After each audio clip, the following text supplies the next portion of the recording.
Dasharathpur block Dasharathpur ग्राम सन्तोषीमा मंदिर में महायज्ञ अनुष्ठित हो ग्रामर शताधिक महिला और पुरुष निकटस्थ बैतरणी नदी घाटू 108 कलश पानी आनी यज्ञ मंडप स्थापन करथिले। परियज्ञ एवं जागरण कार्य आरंभ होइतिला। श्रद्धालु इष्टदेवी सन्तोषी मां को नूतन भोग अर्पण करने सहित पूजार्चना करा जायतिला। मध्याह्न यज्ञ कमिटी पक्षर श्रद्धालुओं स्वतंत्र भाव प्रस्तुत प्रसाद सेवा कार्यक्रम अनुष्ठित होइतिला। संध्यारे आध्यात्मिक संगीत एवं प्रवचन कार्यक्रम अनुष्ठित होइतिला। एही महायज्ञ और विविध संस्कार कार्यक्रम सहित आज अपराह्न पूर्णाहुति पर यज्ञ परिसमाप्ति हेबो बोली कमिटी पक्षर सूचना दिया जायछि।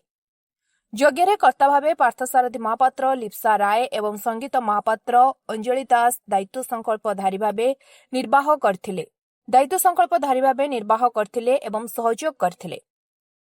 हमर 2022 मसियारे हमर गोटे मानसिक थिला मां को मंदिर करिया पई। जा हो मां को दयारु सेटा पूर्णांग हैला। सेति पई प्रति वर्ष तांकर यज्ञ होउछि। केते दिन पय होउछि? 3 दिन धरी हुए। मकर संक्रांति दिन आरंभ हुए। आ बुधवार दिन आरंभ होइतिला। आज शुक्रवार आज पूर्णाहुति हबो। आम गाँव सब बहुत श्रद्धालु समस्त साहाय्य सहयोग मां को काम चलती।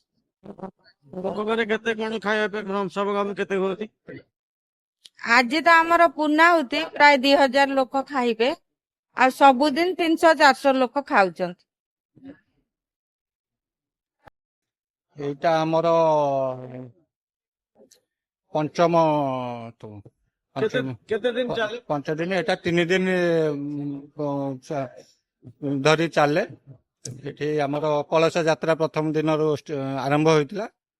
तापरे काली हमर आज पूर्णाहुति आज केते लोक समागम? एठी पाखापाखी 4000-5000 लोकंकर समागम ये अछि। अब केते खुशी होछन गाम से? आमे अंचल जाओ गोटे समस्त मिलित उद्यम गोटे मंदिर प्रतिष्ठा हेछि। जाहु समस्त लोकंकर उत्साह उद्दीपना अच्छी। समस्ते एठी उपभोग करछन्ती। वार्षिक उत्सव रे उपभोग करछन्ती।